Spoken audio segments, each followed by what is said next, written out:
와서 1년 동안 감기를 한 번도 앓지 않다가 이번에 감기가 좀 독하게 걸렸어요. 그래서 목감기를 시작해서 어제 또 열도 나고 또 몸살기도 있고 제가 아직 몸이 완전히 회복이 안 됐습니다.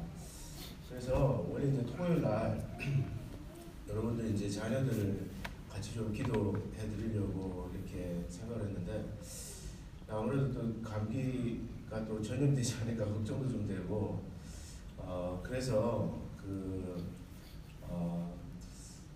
내일부터 이제 여러분 편하신 시간에 저기 목양실에 오셔서 가족들을 좀 기도 받으시면 좋겠다 그런 생각 좀 합니다. 그래서 아직 제가 지금 완전히 회복이 안 됐기 때문에 그래서 만약에 이제 우리 자녀들한테 또 감기 옮기고 그러면 안 되니까 이번 감기 굉장히 독해요.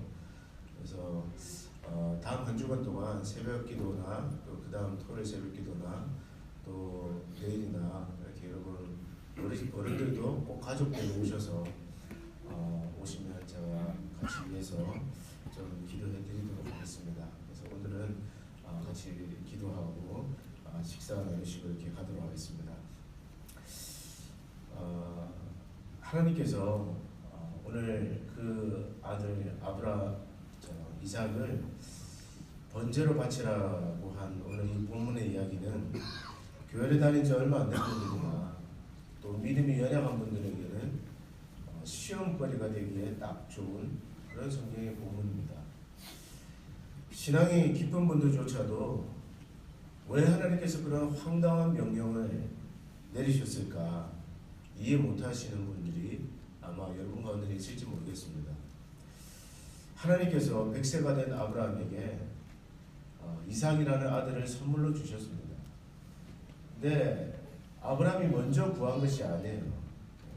하나님께서 어느 날 나타나셔서 내가 너로 큰 민족을 이루고 내게 복을 주어 내 이름을 창대케 하리라. 하나님께서 먼저 말씀을 하셨어요. 그리고 달라고 구하지 않은 그 아들 이삭을 주셨습니다. 이 아브라함과 사라는 그 아들 이삭을 끔찍히도 사랑했습니다. 여러분 그렇지 않겠어요? 저도 아들이 셋이고 딸이 하나이지만 내리사랑이라는 말이 굉장히 실감이 나요. 막내가 뭐 자식들이 더 위로 더 있지만 그 막내를 보면 굉장히 예쁘고 보는 것 자체로도 행복감이 느껴지고. 근데 이 이삭 그 아브라함 같은 경우에는 100세가 되어서 얻은 첫 아들입니다. 독자예요, 독자. 아마 전 재산과 바꿀 수 없는 그런 귀한 아들이었을 텐데 어느 날 하나님께서 너는 내 아들, 내 사랑하는 독자 이삭을 나에게 번제로 바치라. 번제가 뭡니까? burnt offering입니다. burnt offering. 태워서 드리는 제사입니다. 구약에 번제를 드릴 때는 그 짐승의 각을 다 떴어요. 무슨 말이에요? 살을 다 발라냈다는 얘기입니다. 그리고 태워서 드리는 제사가 바로 번제입니다. 여기에서 우리가 갈등이 생깁니다. 아니 무슨 이런 하나님이 다 있습니까? 하나님은 줬다가 뺏는 하나님입니까? 왜 이런 황당한 명령을 내리고 순종하라고 합니까? 언제 아들을 달라고 했습니까? 하나님이 먼저 주신 건 아닙니까? 또 주겠다고 할 때는 언제고 달라고 하실 때는 또 의지해 달라고 하십니까? 아마 우리 가운데는 이 본문을 읽으면서 이 하나님이 이해되지 않고 또 받아들여지지 않는 그런 어려움을 느끼는 분도 있을 것입니다. 그런데 놀라운 것은 여기에 대해서 아브라함이 어떤 질문이나 대꾸도 하지 않는다는 거예요. 정작 따져야 할 사람은 아브라함인데 하나님은 왜 이렇게 이해되지 않게 일하십니까? 정작 따지고 불평에 된 사람은 아브라함인데 오늘 3절 말씀을 보시면 전혀 그런 말씀이 없어요. 오늘 3절 같이 한번 읽어보겠습니다. 3절 말씀입니다. 다 같이 읽습니다. 시작.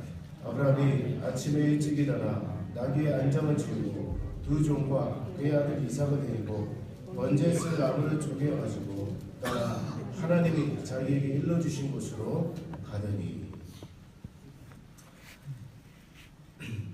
정작 아브라함은 묻지도 않고 또 따지지도 않습니다. 왜 이러시냐고, 하나님 제정신이냐고, 아들을 구하지 않은 아들을 주실 때는 언제고 왜 데려가시냐고, 또 왜 하필 번제로 받으시기를 왜 이렇게 잔인한 방법으로 내 자식을 데려가시려고 하시냐고. 한번 좀 따질 법한데 이 본문에는 전혀 그런 말씀이 없습니다. 그리고 아브라함이 그 하나님께서 가라고 한 그곳으로 가는데 오늘 성경 본문에 보니까 아침에 일찍 일어나. 일찍 일어나. 여러분, 우리가 하기 싫은 일을 할 때는 어떻습니까? 최대한 그냥 미적미적거려요. 아침에 그 직장에 출근하기 싫은데 조금이라도 더 따뜻한 이불 속에서 누워있으려고 하고, 또 이제 우리 아이들은 방학이 끝나가는데 방학 동안 숙제를 다 했는지는 모르겠습니다. 근데 여러분, 그 하기 싫은 일은 자꾸 뒤로 미루는 게 사람의 습성이에요. 근데 오늘 이 아브라함에게서는 전혀 그런 모습을 보이지가 않습니다. 내 아들 이삭을 번제로 드리라는 이 말씀 앞에서 오후 늦게 일어난 것이 아니라 아침에 일찍 일어났다. 우리는 이 아브라함의 행동을 도대체 어떻게 이해를 해야 될까요? 아브라함은 매정한 아버지였기 때문에 그렇습니까? 그렇지 않아요. 오늘 성경에 보면 내 사랑하는 독자 이삭이라고 들었어요. 아마 아브라함은 자기가 대신 번제로 드려진다고 해도 그는 it's okay, 그렇게 받아들였을 겁니다. 그 아들을 끔찍히 자기 목숨보다 더 사랑했을 겁니다. 아브라함의 행동을 어떻게 이해를 해야 될까? 여기에서 우리는 믿음이란 무엇인가? 라는 중요한 질문과 맞닥뜨리게 됩니다. 믿음이란 무엇인가? 결론부터 말씀드리면 믿음이란 그 믿는 대상에 대한 절대적인 신뢰를 뜻합니다. 다시 말해서 창세기 12장에 그가 75세가 되었을 때 그에게 나타나셔서 그의 삶 가운데 함께 하시면서 여러 가지 사건을 통해서 자신을 계시하셨던 그 하나님에 대한 절대적인 신뢰가 아브라함에게는 생겨난 것입니다. 그래서 아브라함은 그렇게 믿었어요. 나와 내 가족을 향한 하나님의 뜻은 항상 선하시다. 설사 내가 실수를 하고 잘못된 길로 빠진다 할지라도 하나님께서는 모든 것이 합력해서 나와 내 가족에게 선을 이루신다. 그리고 나와 내 가족에게 해가 되는 그런 일을 하나님은 결코 하지 않으신다. 뿐만 아니라 하나님은 죽은 자를 살리시는 하나님이시고 없는 것을 있는 것처럼 부르시는 하나님이시고 또 약속하신 그것을 능히 이루실 신실하신 하나님이시다. 그것을 지금 하나님을 만나고 약 30년이 지나는 그 시간을 통해서 아브라함은 체험한 것입니다. 경험한 거예요. 근데 만약에 이 아브라함이 그 선하신 하나님을 믿지 못했다면 그는 순종이 아니라 하나님과 딜을 하려고 했습니다. 하나님, 이삭 대신에 이스마엘은 어떻습니까? 하나님, 번제 대신에 내 전 재산을 다 팔아서 제단을 100개 쌓겠습니다. 그건 어떻습니까? 그것도 아니라면 차라리 나를 데려가십시오. 나는 이제 살 만큼 살았습니다. 100세 이상 살았잖아요. 내 아들 이삭은 앞으로 길이 창창한데 내 아들 대신에 차라리 나를 데려가는 것은 어떻겠습니까? 아마 순종이 아니라 딜을 했을 거예요. 그러나 여러분, 아브라함은 하나님을 신뢰했는데 비록 내가 이해되지 않는 명령이지만 하나님의 뜻은 항상 선하십니다. 나와 내 가족을 향한 하나님의 계획은 항상 선하시고, 또 설사 내 아들이 죽음에 이른다 할지라도 하나님은 그를 얼마든지 다시 살리실 수 있는 그 하나님이신 것을 제가 믿습니다. 바로 이런 믿음이 아브라함에게 있었던 것입니다. 그래서 여러분, 오늘 이 이야기의 초점은 이삭이 아니에요. 하나님께서 찾으시는 것은 이삭이 아닙니다. 하나님이 뭐가 아쉬워서 이삭이 필요하겠어요? 오늘 하나님께서 이 아브라함에게 구하셨던 것은 바로 이 마음입니다. 보이지 않지만 그를 부르신 하나님, 그 하나님의 신실하심과 선하심에 대한 흔들리지 않는 이 마음이 너에게 있느냐? 너에게 있느냐? 사실 오늘 이것을 하나님은 우리에게 원하세요. 여러분, 하나님은요, 여러분과 저에게 있는 어떤 소유도 사실 하나님께서는 큰 의미가 없습니다. 우리는 집착하고 내려놓지 않으려고 하고 포기하지 않으려고 하고 어떤 의미에서는 뺏기지 않으려고 몸부림치지만, 하나님께서 원하시는 건 그게 아니에요. 하나님께서 여러분과 저에게 원하시는 것은 우리 안에 이 믿음이 있느냐는 것입니다. 하나님의 계획은, 나와 내 가족을 향한 하나님의 계획은 언제나 선하시다는 그 믿음. 하나님은 결단코 나와 여러분들에게 해가 되도록 일하지 않아야 하신다면 그 하나님의 선하심에 대한 그 믿음이 있느냐 하는 것입니다. 그래서 아브라함이 모리아산에 가서 그 아들을 번제단에 올려놓고 칼을 들어서 내려치려고 하는 그 순간에 하나님께서 아브라함, 아브라함 급하게 부르시면서 그렇게 하지 마라. 이제 내가 나를 경외하는 줄 아노라. 여러분, 경외라는 게 지금 무엇입니까? 경외하다. Fear God. 이 경외라는 것은 사랑과 두려움이 혼합된 그런 감정입니다. 사랑하면서도 두려워하는 거예요. 두려워하면서 동시에 사랑하는 것입니다. 우리가 하나님을 경외한다는 것은 하나님을 두려워하면서도 하나님을 사랑하는 거예요. 그래서 여러분, 하나님은 결코 만만하게 여길 수 없는 두려운 하나님이시지만 동시에 여러분과 저를 향한 그 사랑이 무한하신 자비로우신 하나님이십니다. 그래서 경외라는 것은 이 변함없는 하나님의 사랑을 신뢰하는 것입니다. 성도 여러분, 오늘 여러분은 여러분과 여러분의 자녀를 향한 하나님의 선하심이, 그 신실하심이 절대로 변하지 않는다는 것을 신뢰하십니까? 하나님께서 여러분과 여러분의 자녀들을 사랑하신다는 것을 믿으십니까? 그리고 그 하나님은 여러분과 여러분 가정에 절대로 해가 되도록 일하지 아니하시는 그런 하나님이시라는 것을 확신하십니까? 새를 시작하는 여러분과 저에게 필요한 믿음이 바로 이겁니다. 하나님이 찾으시는 믿음은 이것입니다. 여러분, 믿음이라는 것은 어떤 교리에 대한 지적인 동의가 아니에요. 그것은 관계입니다. 예수 믿으면 구원받습니다. 예수 믿으면 천국 갑니다. 예수 믿으면 모든 죄 다 용서됩니다.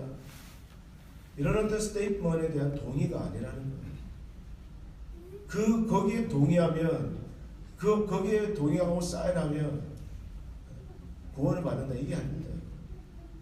믿음은 관계예요.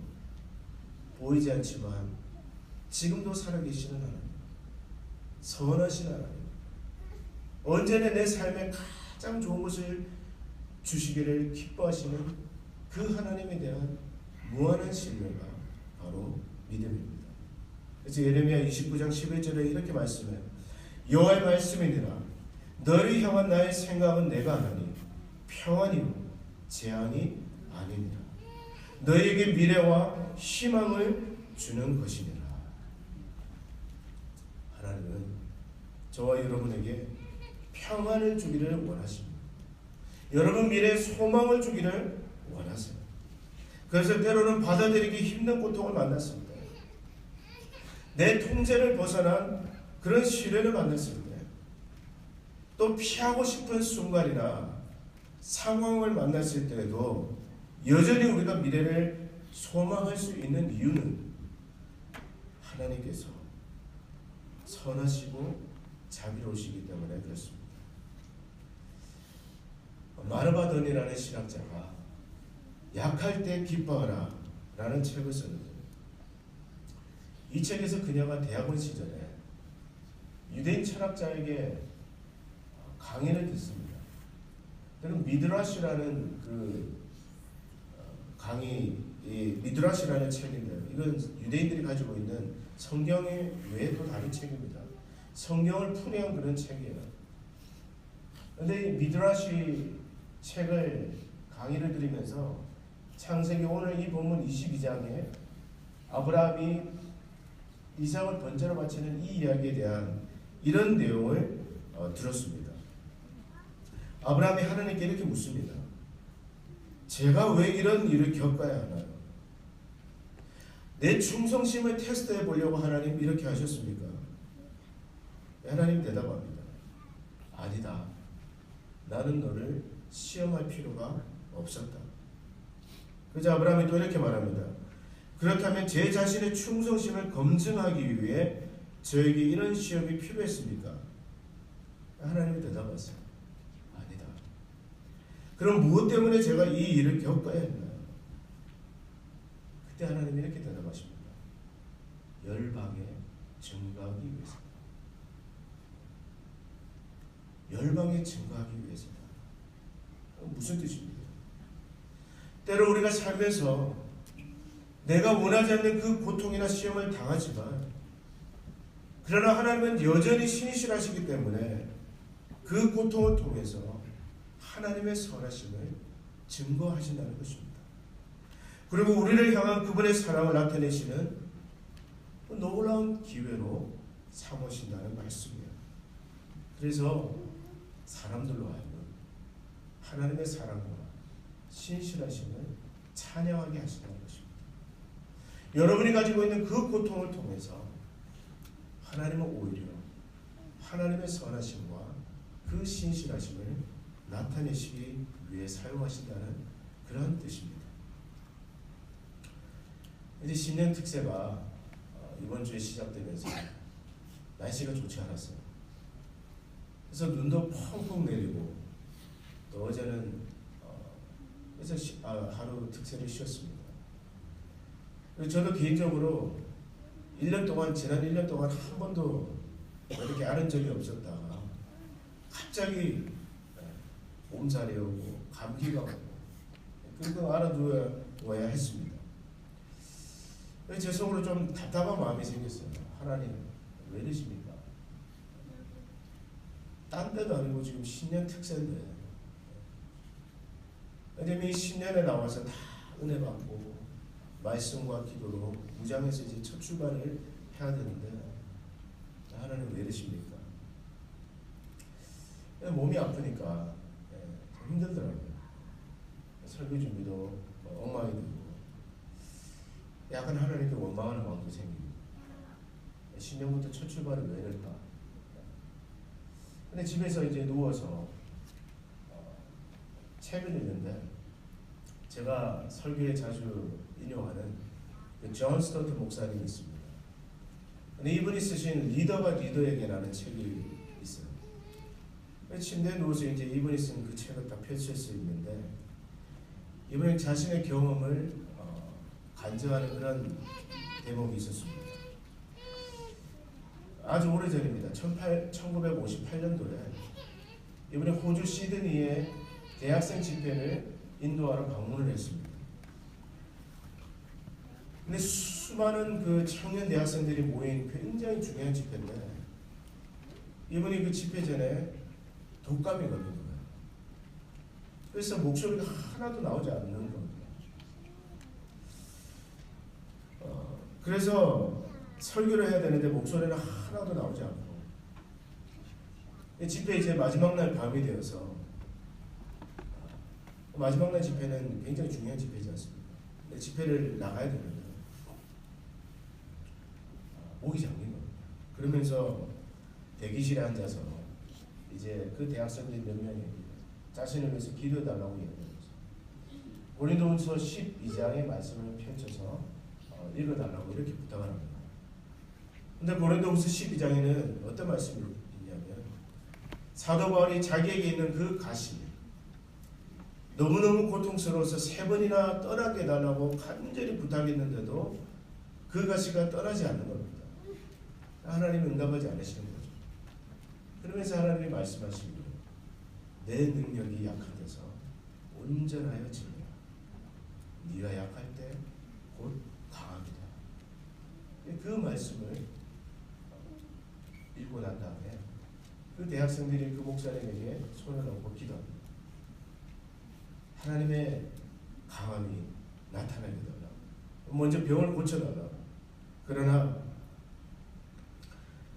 그 약함 가운데 있는 것이 하나님을 기쁘시게 하는 일이라면 그 약함 속에서도 하나님의 능력이 나타나게 해달라고 간절하게 기도해요.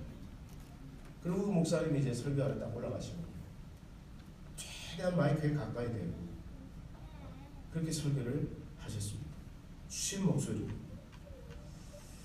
억양을 조절할 수도 없었고 감정을 표현할 수도 없었다고 합니다. 그냥 쉰 목소리로 처음부터 끝까지 조용하게 단조롭게 설교하셨다고 합니다. 그러나 그런 마음속으로 그의 연약함 속에서 온전하게 하나님의 능력이 나타나고 기도하는 마음으로 설교하셨다고 합니다. 그 목사님의 표현에 따르면 그날 밤 하나님께서 특별하게 그 집회 가운데 역사하셨습니다. 근데 이분이 이제 그 호주를 떠나고 난 다음에 그 뒤로 한 10번 정도를 더 방문할 기회가 있었대요. 한 10번 정도 더 호주를 방문하는데 근데 그때마다 놀라운 일이 무엇인고 하니 어떤 청년들이 대학생들이 자기를 찾아와서 이렇게 얘기를 합니다. 목사님 그때 그 집회를 기억하십니까? 목사님이 그 목감기로 인해서 제대로 설교할 수 없었던 그때 그 집회를 기억하시나요? 기억하고 말고 제가 그날 어떻게 했겠습니까? 그러면 그 청년이 그렇게 얘기를 합니다. 목사님 저는 그날 밤 회심했습니다. 예수님을 만났다. 그날 밤에 그의 삶이 완전히 변화되는 밤이었다. 근데 그렇게 말하는 청년들이 한두 명이 아니었다. 자기가 호주를 방문하는 그 10번의 기회를 통해서 청년들이 찾아와서는 그날 밤에 그 집회 가운데 역사하셨던 하나님을 간증하더라는 것입니다. 여러분 무슨 뜻입니까? 우리는 때로 연약함을 만날 수 있습니다. 고통의 문제를 만날 수도 있어요. 때로는 내 통제를 벗어나는 상황을 만날 수도 있고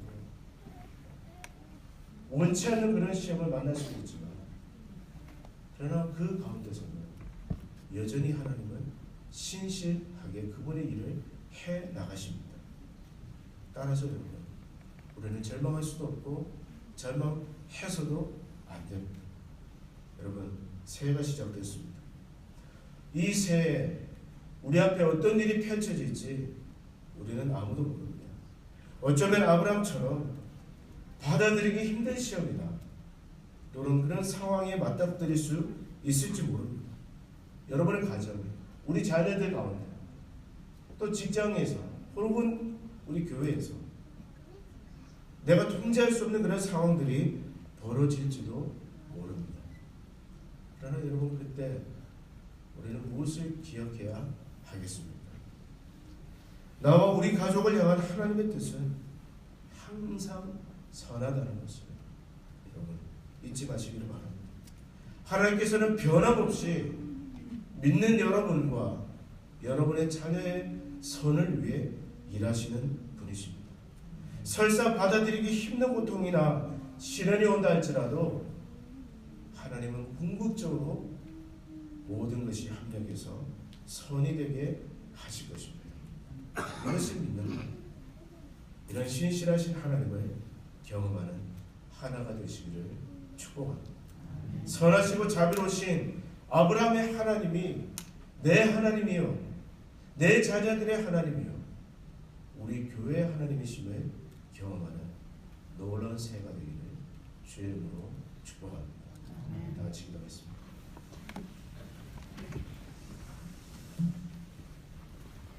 하나님 아버지, 새해에도 하나님은 변함없이 신실하시고 자비로우신 하나님의 심을 감사드립니다. 때로는 우리가 통제할 수 없는 상황과 또 우리가 원치 않는 시험이 온다 할지라도 변함없이 순종할 수 있는 이유는 우리를 부르시고 우리와 함께 하시는 그 하나님이 선하시고 언제나 신실하시기 때문입니다. 그 하나님을 신뢰함으로 이 새해도 믿음으로 승리하는 믿음의 가족들 다 되어지게 하여 주시옵소서. 예수님의 이름으로 축복하며 기도합나이다.